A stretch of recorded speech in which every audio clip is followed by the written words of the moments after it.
उस दिन शाम को बिलासपुर गांव के 3 लोग गांव के बड़े पेड़ के नीचे बैठकर आपस में बातें कर रहे थे।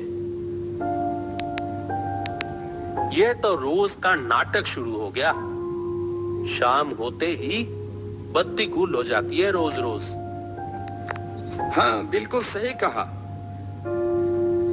पर जो भी कहो, शाम को ये मूढ़ी पकोड़े खाते खाते गपशप तो अच्छी ही जमती है। हाँ, एकदम सही बात कही। लेकिन ये क्या, शैलेन चाचा तो आए नहीं अभी तक। शैलेन चाचा से शाम को कहानी सुने बिना कोई मजा ही नहीं आता। अरे क्या बोल रहा है? वो कोई कहानी नहीं, सब सच्ची घटनाएं हैं। अरे छोड़ो यार, मुझे तो नहीं लगता वो कोई सच्ची घटनाएं हैं। क्यों, पिछली बार की बात याद नहीं?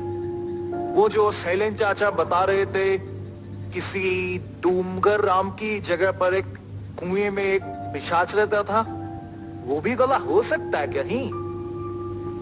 इस दुनिया में आंखों के सामने जो दिखता है उसके बाहर भी बहुत कुछ होता है। वो शायद तो विश्वास नहीं करता, इसीलिए ये सब कह रहा है। तीनों ऐसे बातें कर रहे थे, तब एक बुजुर्ग आदमी वहां आ पहुंचता है। क्या हाल है? कैसे हो सब? आज फिर शाम होते ही बत्ती गुल हो गई। अरे वो देखो, शैलेन चाचा आ गए। और इस लोड शेयरिंग के क्या बात करें। चलो छोड़ो, बैठिए बैठिए।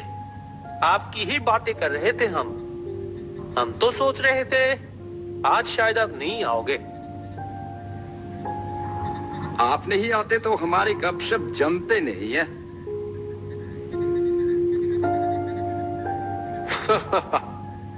मैं तुम लोगों से उम्र में बड़ा हो सकता हूं, लेकिन तुम्हारे जैसे जवान लड़कों के साथ बैठकर गपशप करने में मजा ही अलग है। उन बूढ़ों के साथ बैठकर दूसरों की बुराई करना मुझे बिल्कुल नहीं भाता। ये लो चाचा, गरम गरम मूढ़ी पकोड़े। वाह, इस सुहानी शाम में गरम गरम मूढ़ी पकोड़े, बहुत बढ़िया। तो शैलेन चाचा, आज आपके जीवन की कौन सी घटना सुनाओगे? अच्छा चाचा, आपने सामने से कभी भूत देखा है कोई? शैलेन चाचा कुछ देर सोचकर फिर बोलने लगते हैं। तुम लोग शायद सोचते होगे कि मैं तुम्हें जो घटनाएं सुनाता हूं वो सब मनगढ़ंत है, पर ऐसा बिल्कुल नहीं है। मैं डॉक्टर होने के नाते इस देश की अलग अलग जगहों पे रहा हूं। वहां से कितनी तरह की अनुभव हुए हैं मुझे, और वही तुम लोगों को सुनाता हूं। सच में चाचा, आप जो घटनाएं सुनाते हो वो सुनकर तो किसी को भी डर लग जाएगा।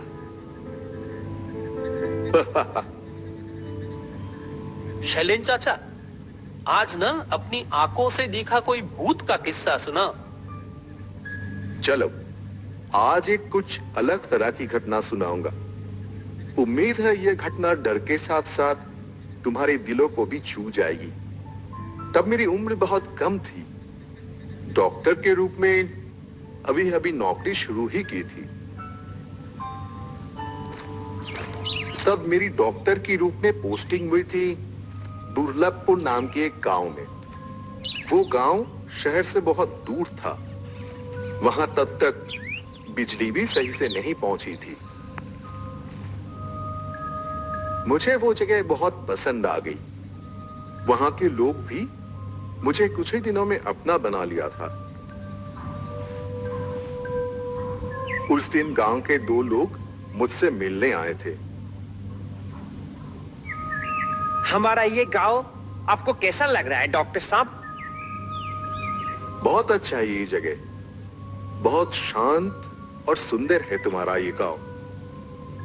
तो डॉक्टर साहब, आपको यहाँ रहने में कोई परेशानी तो नहीं हो रही?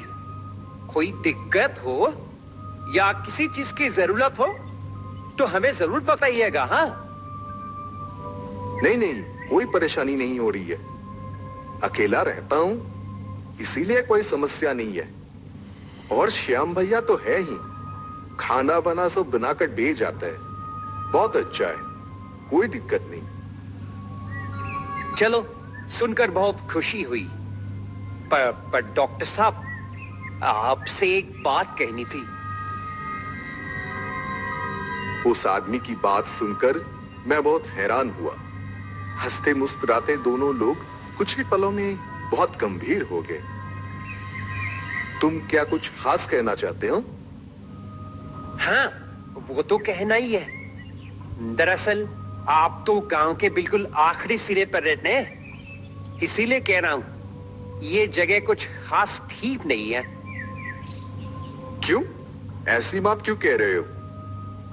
आप अंधेरा होने के बाद ज्यादा बाहर मत निकलिएगा और अस्पताल से भी कोशिश कीजिएगा शाम होने से पहले ही लौट आने की।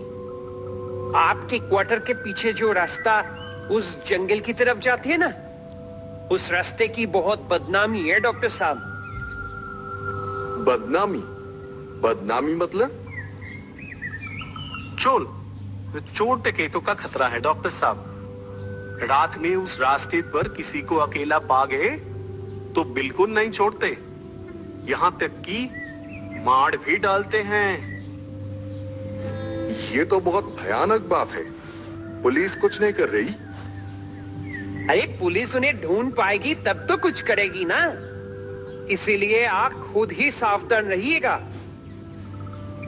अब समझ में आया क्यों श्याम भैया शाम होने से पहले ही सारा काम निपटा के चला जाता था, पहले ही घर आ जाता था।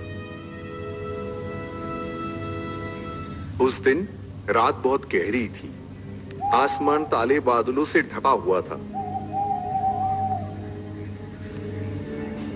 दिन भर का काम खत्म करके जल्दी से खा पीकर सो गया था।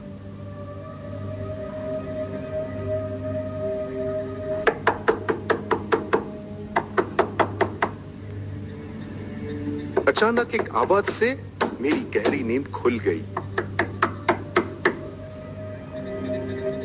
डॉक्टर साहब, सो गए क्या? बहुत जरूरी है डॉक्टर साहब, कृपया एक बार दरवाजा तो खोलिए। गहरी नींद टूटने से तो थोड़ा गुस्सा ही आया। इतनी रात को मुझे कौन बुला रहा है? मैं जो डॉक्टर हूं, ये जैसे कुछ पलों के लिए भूल ही गया था। अपने काम का ध्यान आते ही सोचा, इतनी रात को जरूर कोई मुसीबत में पड़कर मेरे पास आया होगा। ये सोचकर ही बिस्तर से उठकर दरवाजा खोला। दरवाजे पर एक अधेड़ उम्र की आदमी खड़ा था। गांव का ही कोई आदमी होगा शायद, ठीक से पहचान नहीं पाया। तुम कौन हो? इतनी रात को यहां क्या कर रहे हो? डॉक्टर साहब, क्या आप मेरे साथ अभी थोड़ा मेरे घर चल सकेंगे? इतनी रात को? हाँ डॉक्टर साहब, दरअसल मेरी माँ की तबीयत बहुत खराब है, बिस्तर से उठ ही नहीं पा रही है। ऐसा है क्या?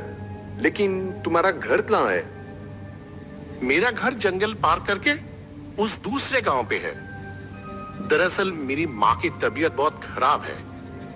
मेरे पिताजी भी बूढ़े हो गए हैं। इतनी रात को इसीलिए मैं ही आया हूं आपको बुलाने।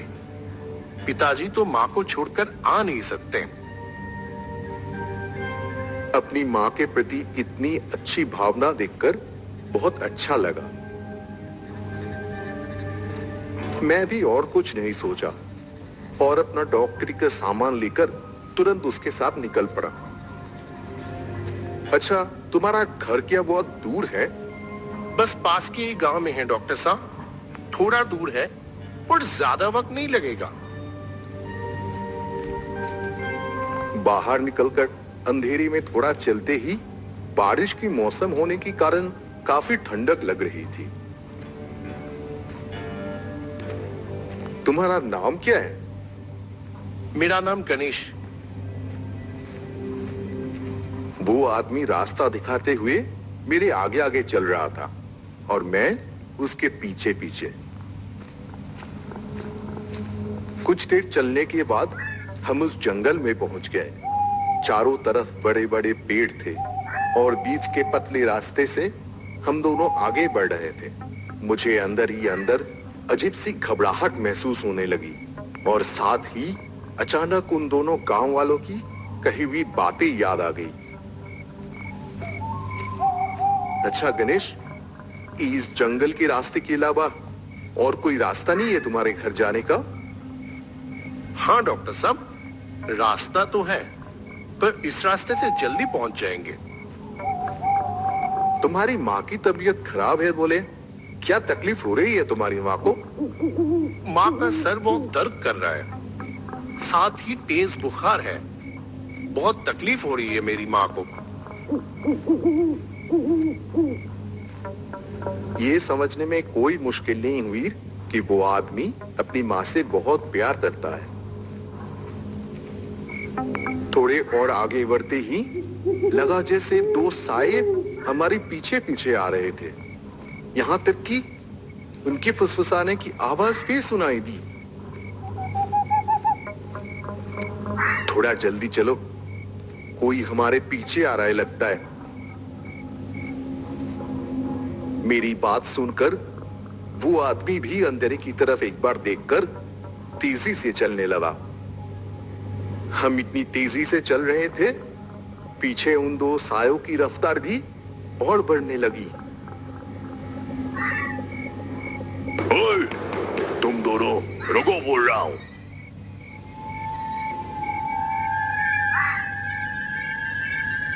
ओए, कुछ भी माल है जल्दी से दे दो, वरना अभी लाश बना दूंगा। मेरे पास कुछ नहीं है और जो मेरे साथ है उसके पास भी कुछ नहीं है। उसकी माँ की तबीयत खराब है, उसे ही देखने जा रहा हूँ। हमें जाने दो, मेरी माँ की तबीयत सच में बहुत खराब है। अरे मर जाए तेरी माँ, हमें क्या। क्या कहा? ओह, अरे बाप रे, अरे बचाओ रे।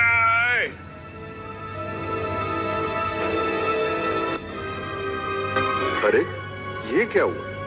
वो गुंडे दोनों ऐसे चिल्लाकर क्यों भागे? वो शायद अपनी गलती समझकर चले गए होंगे।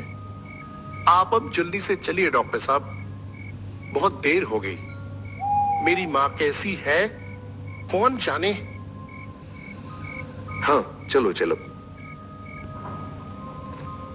और थोड़ी ही देर में गणेश के घर पहुंच जाते हैं।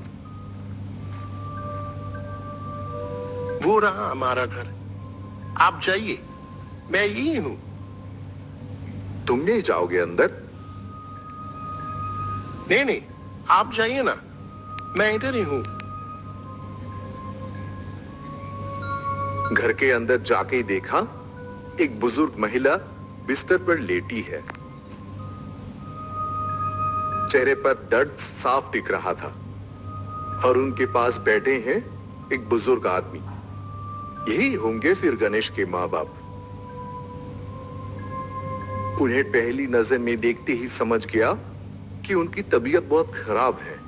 मेरा परिचय जानकर वो दोनों जैसे खुशी से झूम उठे। डॉक्टर साहब, आप जो यहाँ आकर कितना उपकार किया, हम बता नहीं सकते। मुसीबत इतनी बड़ी थी कि मैं उस आदमी के बारे में कहना ही भूल गया। इस रात को अस्पताल ले जाने की समय नहीं है समझकर घर पर ही कुछ करने का सोचा। बुजुर्ग आदमी से कहा, इन्हें तो बहुत तेज बुखार है, इस हालत में तो अस्पताल ले जाना भी मुमकिन नहीं है। मैं इन्हें एक इंजेक्शन दे देता हूं, उम्मीद है फिलहाल इससे काम चल जाएगा। वक्त जाया न करते हुए इंजेक्शन लगा दिया। आधे घंटे के अंदर ही हालत में सुधार आने लगा। आप सचमुच भगवान है डॉक्टर साहब। अगर आप आज समय पर नहीं आते तो आप चिंता ना करें, सुबह तक बिल्कुल ठीक हो जाएंगी। और मैं भगवान नहीं हूं, बल्कि आप इतने भाग्यवान हैं कि गणेश जैसा इंसान आपका बेटा है। गणेश? हाँ, गणेश तो गया था मेरे घर पर, जाकर बताया कि उसकी माँ की तबीयत बहुत खराब है। उसकी बात सुनकर ही तो मैं जल्दी से चला आया। गणेश आपको बुला लाया अपनी माँ के बारे में सोचकर? ये क्या कह रहे हैं आप? क्यों, क्या हुआ? इतने हैरान क्यों हो रहे हैं? वो बुजुर्ग आदमी एक पुरानी ट्रम्प से एक तस्वीर निकालकर मेरे सामने लाकर बोला, देखिए तो, क्या इसने आपको बुलाया था? तस्वीर देखते ही गणेश को पहचानने में कोई मुश्किल नहीं हुई। हाँ, ये तो गणेश है। यही तो गया था मुझे बुलाने, और गणेश तो बाहर ही खड़ा है। मुझसे कहा अंदर जाने को, बोला मैं बाहर खड़ा हूं। क्या कह रहे हैं? गणेश, अंदर आओ, अपनी माँ को देख जाओ, वो आप काफी ठीक हैं। कोई जवाब नहीं आया बाहर से। नहीं, वो अब और नहीं दिखेगा। उसका काम जो खत्म हो गया। क्या मतलब? आज से 1 साल पहले की बात है। शहर से काम करके लौटते समय गाड़ी दुर्घटना में मारा गया हमारा बेटा। अपनी माँ का बहुत प्यारा था वो। माँ को कोई तकलीफ होती थी तो एकदम पागलों जैसा हो जाता था। उनकी तकलीफ में वो आज फिर से आया था। वो बुजुर्ग आदमी से सब सुनकर मेरे पास कुछ कहने को शब्द नहीं रहे। तब तक सुबह की पहली किरण फूटने लगी थी। सच्चे बेटे कभी नहीं मरते, वो मर नहीं सकते। ये थी वो सच्ची घटना जो मेरे साथ उस दिन घटी थी। वही मैंने बताई। विश्वास करना या ना करना, ये पूरा तुम लोगों पर छोड़ दिया। पर ये जरूर कहूंगा, हर घर में एक ऐसा बेटा जरूर हो जो अपने माँ बाप के साथ हमेशा रहे।